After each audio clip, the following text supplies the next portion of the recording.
Beginners ఎవరైనా కూడా ఇనిషియల్‌గా కోడినెల్లో జాయిన్ హ్మ్. అవ్వాలి అనుకున్నప్పుడు హ్మ్. ఎక్స్‌ప్లనేషన్ ఏ విధంగా ఉంటుంది? ఈజీగా ఉంటుందా? ఆ! ఎలా చెప్తారు? ఈజీగానే ఉంటది మ్యామ్. అంటే మనకి సుధీర్ సార్ మాకు చెప్పిన ఏదైతే సుధీర్ సార్ మ్యామ్.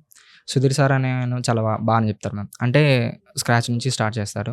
ఓకే. కానీ మనకేదైనా డౌట్స్ ఉన్నా గానీ మనకి ప్రాక్టీస్ సెషన్ ఉంటది. హ్మ్. ప్రాక్టీస్ సెషన్‌లో జయలక్ష్మి మేడం గాని వాళ్ళు ఏ డౌట్ ఉన్నా సరే హ్మ్. మేడం ఒకవేళ చూసి ఒకవేళ ఆ డౌట్ మనకి కూడా తెలియకపోయినా ఖచ్చితంగా దాన్ని మళ్ళీ మన ఏఐలో గాని ఎక్కడైనా చూసైనా సరే మళ్ళీ చెప్తారు మనకి క్లియర్‌గా అర్థమయ్యే విధంగా. సో, ఎన్ని సార్లు డౌట్స్ అడిగినా కూడా క్లియర్ చెప్తారు మ్యామ్. చేస్తూ ఉంటారు. Yes ma'am. సో, ఇక్కడ మీరు ఏదైతే నేర్చుకున్నారో అది ఆ! ఇంటర్వ్యూలో మీకు బాగా బాగా ఉపయోగపడేది. ఉపయోగపడింది. And real time project explain చేస్తారు అని చెప్తూ ఉంటారు. నిజమేనా? నిజమే మ్యామ్. అండ్ ఎస్పెషల్లీ ఇంటర్వ్యూకి వెళ్ళేటప్పుడు దానికి హ్మ్. తగ్గట్టుగానే ఇక్కడ సెషన్స్ ఉంటాయి. ఆ! మేము అదే విధంగా స్టూడెంట్‌ని ట్రైన్ చేస్తాము అని ఆ! చెప్తూ ఉంటారు. ఆ! అదంతా ఎలా ఉంటుందండి? అవును మేడం. ఖచ్చితంగా అది జరుగుతది మ్యామ్. ఎందుకంటే ఇక్కడ మనం ఏవైతే క్వెషన్స్ నేర్చుకుంటున్నామో హ్మ్. అదే క్వెషన్స్ మళ్ళీ అక్కడ కూడా ఉంటాయి.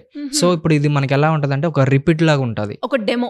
ఒక డెమోలా ఉంటది. సో, ఇక్కడ అడిగేవే జస్ట్ వాళ్ళు కూడా అడుగుతా ఉంటారు మనల్ని. హుహు. సేమ్ ఇవే రిపీటెడ్ క్వెషన్సే వస్తాయి మ్యామ్. ఓకే. పక్కా నో సో, డౌట్. మరి కోడినైన్ జాయిన్ అవ్వకముందు, జాయిన్ హ్మ్. అయిన తర్వాత అంటే ఆ డిఫరెన్స్ ఏంటి నీలో నువ్వు గమనించుకుంది?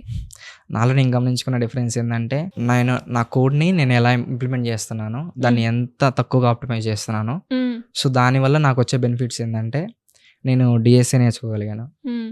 సో, ఆ కోడ్ అనేది ఏ స్ట్రక్చర్ చూసినా సరే, ఓకే. ఈ కోడ్ ఇలా వర్క్ అవుతుంది అని చెప్పేసి ఈజీగా ఒక అవగాహన వస్తుంది మ్యామ్.